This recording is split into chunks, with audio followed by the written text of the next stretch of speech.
Sit down, shut your mouths, and watch The Gift of Gabe.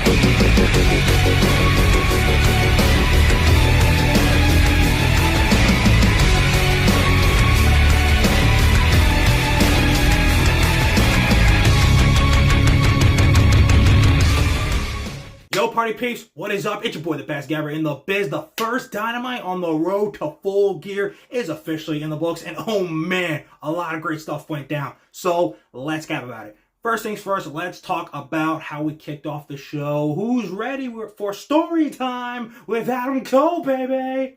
Me. Oh, you over there? You too? Well, yeah, let's just say we were all ready. Now, we were all ready to really kind of see how they were going to treat this whole storyline that Cole and MJF have, you know, had a lot of plot holes, a lot of, like, oops that they've had to jump through thanks to injuries to finally get to this point.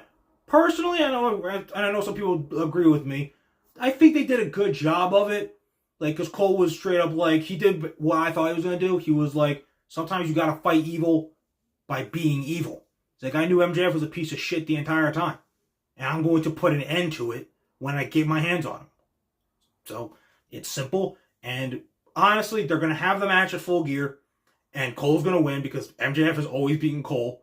Like, we saw that, like, in 2023. Cole couldn't beat him the first time, but then they could do the time limit draw. But then they fought it all in. MJF won. Now it's time for Cole to win the match. That way, one match, feud over. Because they're just trying to get this done. Honestly, they're trying to do it the right way, but they're also just trying to get this done so that both men can move on to better things, especially Cole, future AEW World Champion, finally. Like, just please stay healthy, please. We want that glorious world title run. No injuries. We can do this. Also, he was in the ring for that major, like, end of segment, like, thing with Bryan Danielson at the end of Wrestle Dream, and they showed him a lot in the package along with Private Party, Garcia, Hook, Mark Briscoe. Like, these are all the guys that are going to be the main, they're basically the generals, the leaders that are all going to be taken down and be casualties of the BCC. Like, you got the soldiers like the Dark Order and Top Flight. Great promos cut by all of them, you know, and John Silver cracking us all up again. But those guys going after the trios titles against Pac, Yuta, and Claudio, they're the soldiers. But the guys like I mentioned, like Orange, I'll talk about that later, Cole, Briscoe, Darby even, and Private Party and Garcia, like, those are all the generals, the leaders that are going to be the hugest, biggest casualties and losses as we go along with this war, which has been absolutely phenomenal. And Cole is going to be one of those guys. So, go beat MJF, wipe the slate clean. We can put an end to this story, and honestly, once the match happens, it will so be worth the wait, and we'll be like, it may have been a rocky road to get here, but we got it. It's good. We can move on. Thank you both guys. And just, damn it, it's just so good to see Adam Cole freaking be back. I was at the damn show when he freaking broke his foot in the first place. Literally live. Watched him run down there. Crack. Crazy. So, it's just so great to have you back, Adam Cole, baby. Boom. Alright, guys. So, I was talking about Orange and how great this whole BCC thing has been thus far. And I'm no surprise it's being produced by RJ City. And it's only just begun. I like what they're doing with Darby. They said Darby kind of like disappeared after Wrestle Dream. Like, no one's heard from him. Like, no one's talked to him. Like, I get, like, he was right there watching Danielson get basically murdered, like, right in front of him. So he's good. This is his own way of having to be like, he's got to go away. He's got to figure shit out. Just maybe go talk to Sting.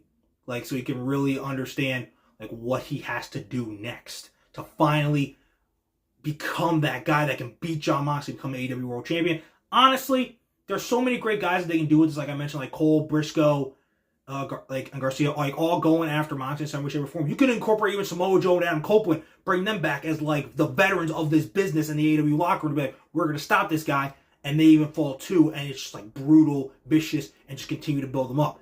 So honestly, I could really see this going all the way until All In Texas, because they're definitely going to do it right. Again, produced by RJ City. But I could also see it maybe going down at the stadium show before then at Grand Slam Australia. So, we'll wait and see on that. But overall, the story has been great. And I know who their next casualty is going to be. It's going to be Orange Cassidy, just like I suspected. Because at Wrestle Dream, Jerry Lynn was like, Orange, if you just really, don't just try, but if you really, really, really take this seriously more than ever before, you can be the man. And we've always known that about Orange. And that's what this story's about.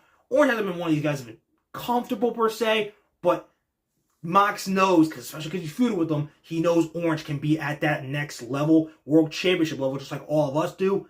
But he's got to only make the minorest of tweaks to evolve his character. He's done it in the past because he's not the same as when he fought Pac in 2020. But it's time for that next evolution to where we're like, that's the Orange Cassidy that can be world champion. So that's why he's going to go against Mox. He's going to look great in this world title program because he already just got his ass kicked. So he's definitely next on the totem pole. Like Brogan's got murdered just like everyone else.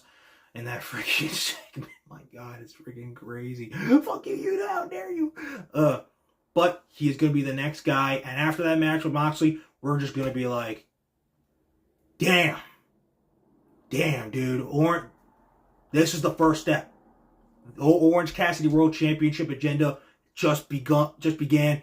And over time, over like the next year and a half, we're going to see the evolution get even bigger to where when he wins the world title, we're like, there we go. And we'll look back on this shoot and be like, that's where his character evolution to world champion truly began.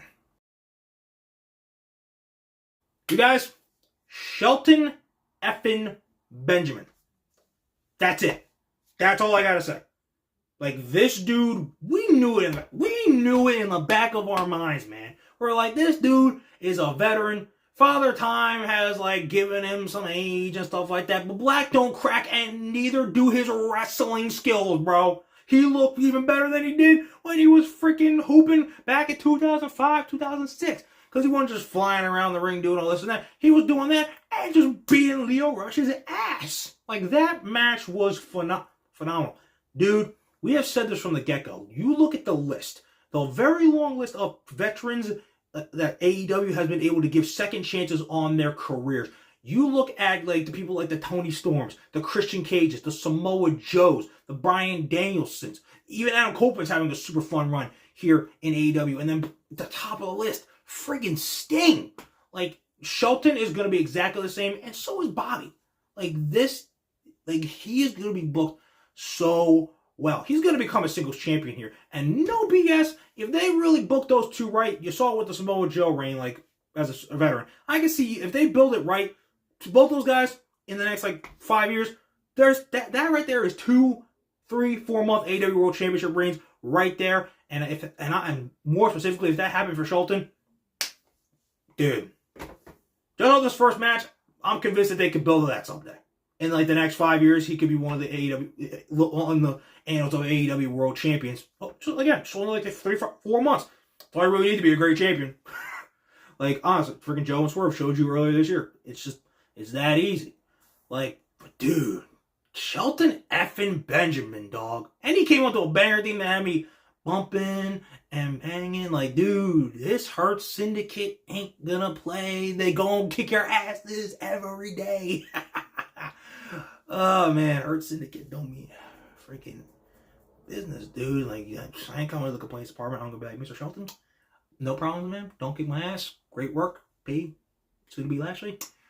Great job, guys. Great shit. Shelton effing Benjamin.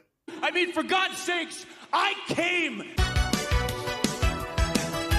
You guys, tonight we ended the show with Christian Cage versus Jay White. Jay White looking to finally get through that last obstacle that got in his path, get that final bit of revenge before finally going on to his destiny of becoming AEW World Champion. However, it was not to be because Hangman Adam Page ain't done with Jay White just yet. He hit a little buckshot Larry, on the second attempt because, kept messed up his first attempt at, the spot, Christian even yelled at him for. But hey, look, accidents happen, but out of it, we got not one but two awesome Hangman memes of him just looking like... It was so freaking funny. And if anything, that picture of him just hiding under the ring, and waiting like 6 more minutes to get Jay White, makes him more deranged. He's like, I don't care how long I have to wait. I'm going to get you. I'm going to get you. Oh, I got you. Buckshot. Fuck you. 1, 2, 3. I love it. Honestly, I realized this earlier. They have had 3 matches in AEW. Hangman has won 1. Like, if we're going by 3-match series, Hangman is down 2-1. I think they're going to do another match. I've said after Wrestle Ring, they're going to do one more match at Full Gear, make it 2-2. It could be Texas Death, it could not be, but I definitely see it having some sort of stip because the last 3, as great as they've been, and we could watch them go down 2 more times, but I feel like it's going to have some sort of stip. Maybe even no DQ or a street fight or something, but I think Hangman then wins that. And then they have one last match at World's End, put an end to the rivalry. Jay White most likely wins that, goes on to fight Christian Cage, and then goes on to win the AEW World Championship. In one of my plans and theories, if Darby wins the World Championship at Grand Slam Australia, I would pretty much have by then Jay White has beaten Christian, and then long term we have Jay White win the next Owen Hart Cup tournament, and then go on to main event All In and get that championship shot by winning the Owen Hart Cup tournament, or the King's Crown, like I heard they got a new trademark for it. He wins that, goes on to All In, beats Darby for the World Championship, new AEW World Champion, Jay White, the catalyst of pro wrestling. That's one where I could definitely see them going. It works out either way. But point is, Jay White in 2025 is going to find a way, and he will be the next AEW World Champion once we cross into the new year. We will not cross into 2026 without Jay White having an awesome ass reign as the World Champion. But first, you gotta get through Hangman, bro. Hangman's crazier than he's ever been, and it's so freaking awesome. Okay, guys, that is Dynamite. We are done, Ski. Put it in the rearview mirror. We are done. Super awesome show to kick us off on the road to Full Gear. There are going to be so many matches. I got like 9 of them right now just on the main card that will have us going till 12:30. But god dang it, after then we'll be like, holy shit, another freaking all-timer AEW pay-per-view. Everything was hit. No damn misses, bro. Which is exactly what's going to happen. But before we get to that, we got Crown Jewel coming up in a few weeks. Divisive or not, it is still going to go down. We got Liv versus Nia and Cody versus Gunther. That's definitely the more attractive of the 2 matches. And then around all of that, we got bloodline drama going on because Jimmy and Roman, they got to try to get back the right-hand man, main event Jey Uso, yeet. Yeet. And the former honorary Sami Zayn, so the OGs can go to war and beat this Temu Bloodline's ass. And it'll continue this Friday on SmackDown when Roman hopefully has finally been convinced by Jimmy that they need help. But how's he going to react after, Jimmy got turned down by Jay? Is he going to have to go to Raw himself? And is the new Bloodline going to try to take out a Jay problem before it even starts? Guys, you're not going to want to miss any of these shows going down. You're definitely not going to want to miss what your boy, the best gabber in the biz, has to say afterwards. So keep on liking, and most importantly, keep on subscribing. And also keep remembering that when it comes to talking wrestling, who better to gab with than Gabe? Okay, guys, hope you enjoyed Dynamite tonight. It was super dope, but we got to go. So deuces, puces, and I'll see you guys after SmackDown this Friday.